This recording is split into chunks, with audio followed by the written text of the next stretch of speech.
Hello and welcome now to this video. I have been doing car karaoke for the past hour just because I felt like driving around. So my voice is a little bit, you know what I mean? I don't really know what that means. Anyway, so if my voice cracks and feels like it's, I don't know, sounding weird, it probably doesn't pick up on the mic. Ow. I should probably fix this before the video, but yeah, my bra wire is stabbing my titty right now and it hurt. So I had to fix that real quick. Anyway, but yeah, so if my voice sounds a little bit weird, that's why. I don't think it's gonna pick up on the phone mic. So I think we should be fine. But just in case I need it, I have my comically large bottle of water here. So, excuse me. So yeah, anyway, I do need a drink, so give me 1 second. I probably should have done this before I started recording, but I didn't, so here we are. Anyway, so another thing I wanted to address, I don't know why I want to address it, I just do, but the background music from now on is going to be my own music that I produce. I do produce music, I have mentioned it before, so yeah, it's gonna be the music that I produce because my previous video, the one I recorded prior to this one, the introverted intuition language, or the language of introverted intuition, got copyrighted. It wasn't a copyright strike, so I didn't get in trouble or anything, but basically the music in the background got flagged, and it doesn't mean anything. The video can still be up or whatever. It's just, it's restricted in 2 countries, I think. I might have to re-record that video just for that simple fact. But I'm gonna leave it up for now, and then I'll re-record it some other time without the background music. But yeah, I got copyright flagged, so oops, my bad. Anyway, all of that aside, in this video, I do want to talk about a topic that my dad brought up to me a week ago or so. It might have been 2 weeks ago or so, whatever, it doesn't matter. And I thought it was an interesting topic to make a video about. It's something that him and I have discussed in the past. It's something that I have kind of learned throughout my life to do, because okay, let me rephrase that. I didn't learn how to do it, or I didn't learn to do it. I was forced to do it. And what am I referring to? I'm referring to confronting your shadow side. I was forced to confront my shadow side in life because my shadow side had some really bad tendencies, and the relationships and the friendships and stuff like that that I was cultivating, I cultivated throughout my life, yeah, no, those shadow aspects of me could not stand, and it was not tolerated. And if I'm being completely honest, it really put it into perspective how much I needed to confront that shadow side. Let me turn the music down just a little bit because it is a little distracting. But yes, so I needed to confront that shadow side, and so that's what we're going to talk about in this video. Not me, I'm going to use my life as an example, obviously, but the point that I'm trying to make as a general thing is confronting the shadow side, confronting the fear of the shadow side, which really what it stems from, and I understand because I went through this myself, is not it's your ego. Basically, your ego is your defense mechanism, essentially, and what your ego does is that it protects itself, thus protecting you. But the way that it does this a lot of the time is it kind of blinds you to your shadow side because it's trying to protect itself, right? So your ego is always going to dictate no, I'm good, we're good, I'm I'm a good person. I don't do bad things. I'm not a bad person. I'm a good person. And I truly believe that the things that I'm doing are good. I truly believe that the perspective that I have in life and the way I see things or whatever is good, right? This is what the ego tries to do because it's trying to protect itself. It's trying to protect you from yourself in a way, right? And it's always going to have that perspective of, no, I'm good, right? Because it is that defense mechanism. But the reality is, you need to balance this ego ideal self. And the way that you do it is literally by confronting your shadow side. So what does it look like in practice? Well, I mean, it's pretty much a given what it looks like in practice, right? It's literally confronting the aspects of you that you don't like and facing them, right? It's scary. It's scary to do that because it's really scary to admit that you are wrong or that you don't know something, right? But one of the universal principles that exists, and this isn't coming from me, this is coming from much wiser people, right? It's the understanding that the true mark of being an intelligent person is being an open-minded person. And what does it mean to be an open-minded person? It means having the understanding that you do not know it all. That's basically what being open-minded means. It just means the information that you know of currently, there was once upon a time where you didn't know it, but you were receptive to that information, and now you know that information, right? It's keeping that up throughout life, right? It's the understanding that you can never know too much. You can never know everything. You can never know all that needs to be known, and you never will. You can never, and you never will, right? So it's keeping your mind open to knowledge, not closing your mind off to knowledge. And it's easy to say that on paper, and it's easy to do that with general information.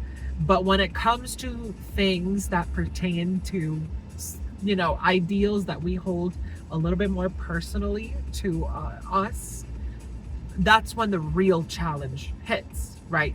It's, you know, for example, a Christian person trying to learn about spirituality outside of their religion, you know, trying to learn about what it means to be agnostic, what it means to be atheist.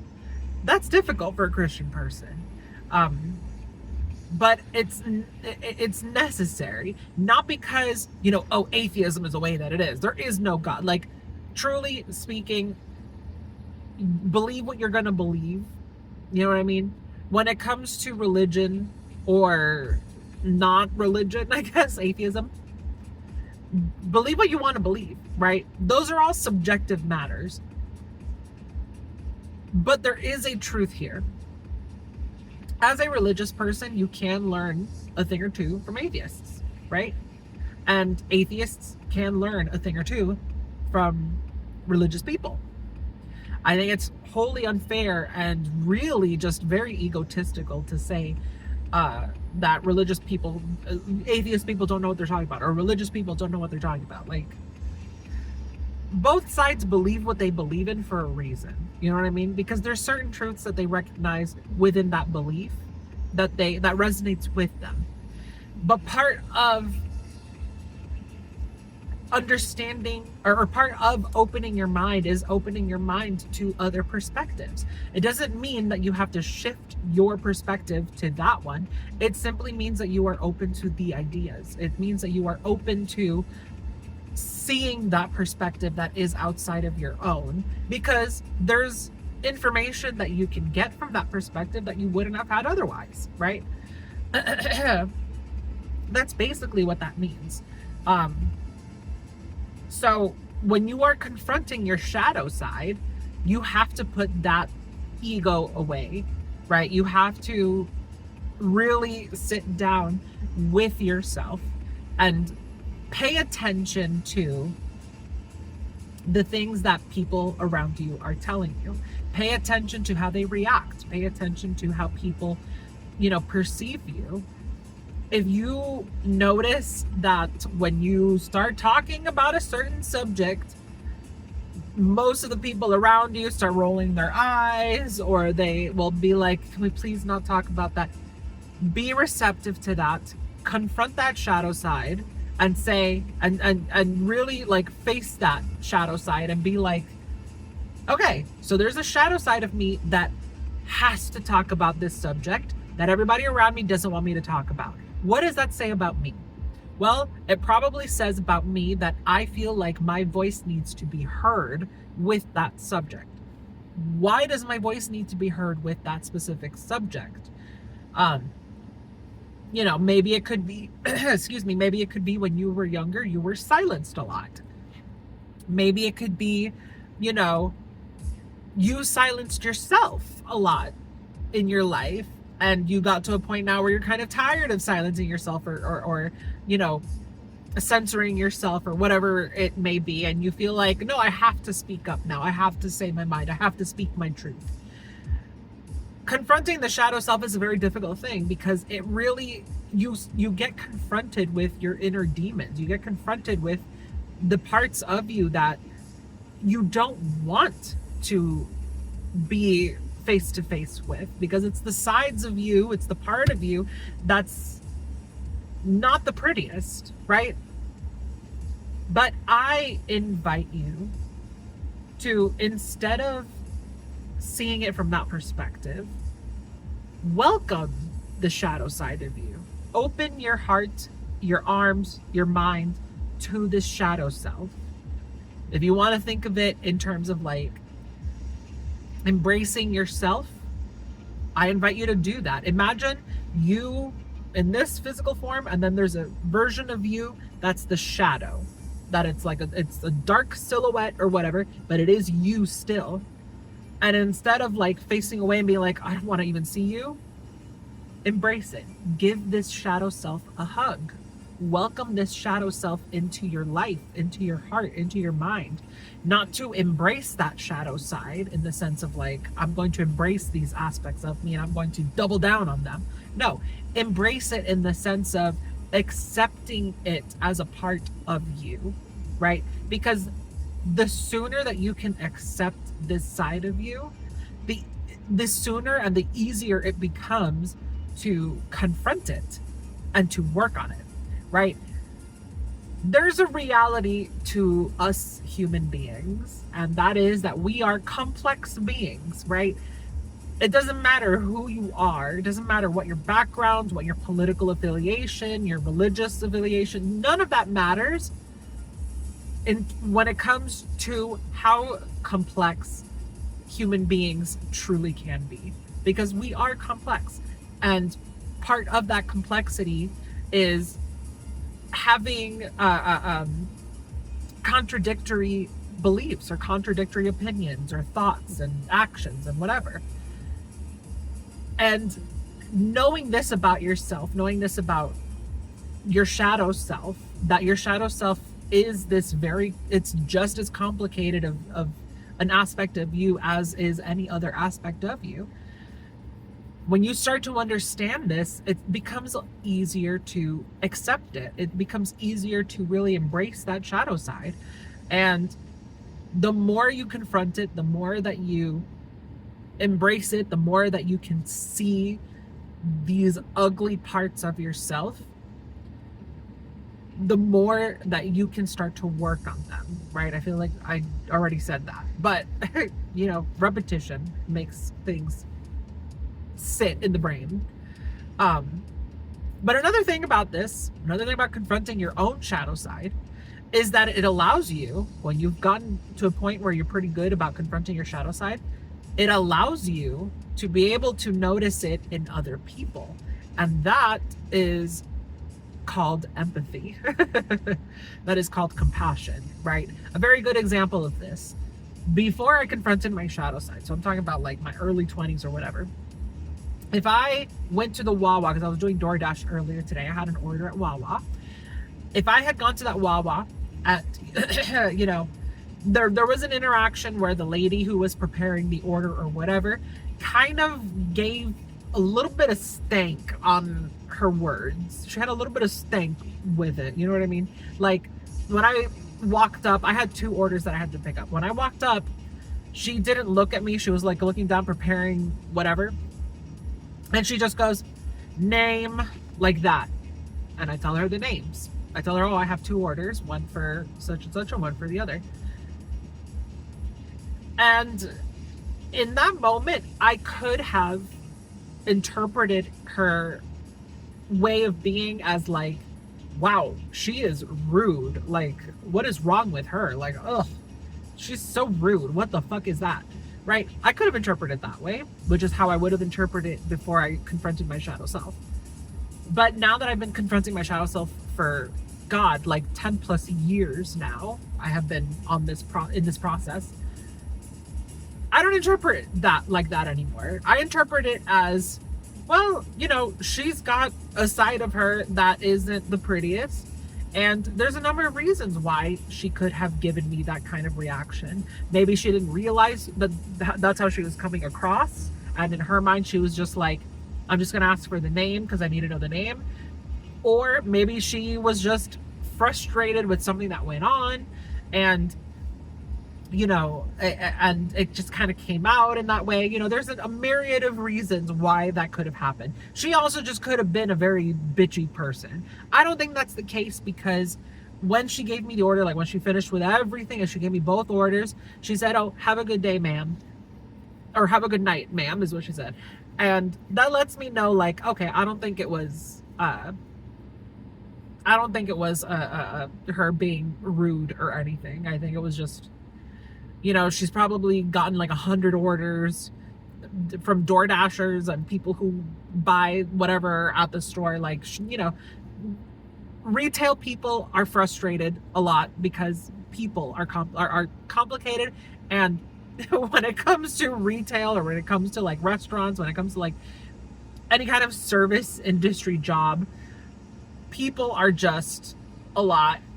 And I can understand why she is probably frustrated in her day-to-day life working there. So all that story to basically say, it's not necessarily confronting your shadow self that gives you the ability to have compassion, but it gives you another perspective, right? There you can have one of the beautiful things of life is that there are always multiple perspectives, right? It's never just 1, 2, or 3 perspectives. There's always nuanced perspectives. And that's a topic for another video, but just to briefly mention it, all of these nuanced perspectives allows you to see things from multiple angles, and it allows you to understand things a little bit deeper, right? Like having compassion, right? Confronting your shadow side is one perspective that leads to compassion. There's many other perspectives, but we're getting a little off track there. Confronting that shadow self is very important because, like I mentioned, you are able to grow as a person. When you keep yourself trapped in the ego your entire life, you never truly grow as a person. And that is a very good way to remain stagnant in life. Anyway, this video is already long enough. There's plenty more we can touch on and add to this subject. And, you know, there's a whole bunch of other perspectives, that we can have with all of this. But I'm going to keep it a little bit more simple because, I mean, I've mentioned it like 100 times in previous videos, but it's true. One of the things that I do try to maintain with this YouTube channel is simplicity. I really want to be that person that takes these grand, like, esoteric concepts and breaks them down for the layman's. And yeah, So the more simple we keep things, the better. Anyway, that is this video. I hope you guys enjoyed this video and maybe learned a thing or two. Gleaned something from this. Maybe hearing this said out loud, you know, kind of click something in your mind where you're like, you know what, I really should start confronting that shadow side, because there is parts of me that are pretty nasty and I know about them. I'm aware of them. I just always shy away from them, and I always pretend like, no, I don't want to think about that. Well, this video, allow this video to be the thing that you need to hear that says, don't hide away from it anymore. Confront that shadow side. Actually sit down with your shadow side. Actually sit down with the ugly parts of your person and familiarize yourself with it. Sit down and have some tea with this shadow self. Give the shadow self a hug. It's not to embrace it, and like I said, it's not to embrace it and be like, hell yeah, let's double down on all of that. Like, no, it's to embrace it, to manage it better, right? This is a core principle, I feel like, for all human beings, and something we should all strive to do, not just with the shadow self, but with other aspects of ourselves as well. Like if you have ADHD, instead of, you know, constantly thinking like, oh, my ADHD is just acting up, or my autism is just being autism, my OCD is being my OCD. Instead, sit down and just familiarize yourself with it and just accept it as a part of your person, and just, you know, embrace the fact that it's a part of you, right? It's not something that you can change or get rid of. You know what I mean? Anyway, as always, up, down, left and right, pink and blue. Do we have some pink here? I think we do have, yeah, we have some pink and blue, and I guess green as well. I don't know. Pink and blue, Dance's Revolution, wherever that subscribe button is for you. And please, yeah, hit the subscribe button and give this video a like. I would really appreciate it. And yeah, I will catch you in the next video whenever I decide to record that. Bye.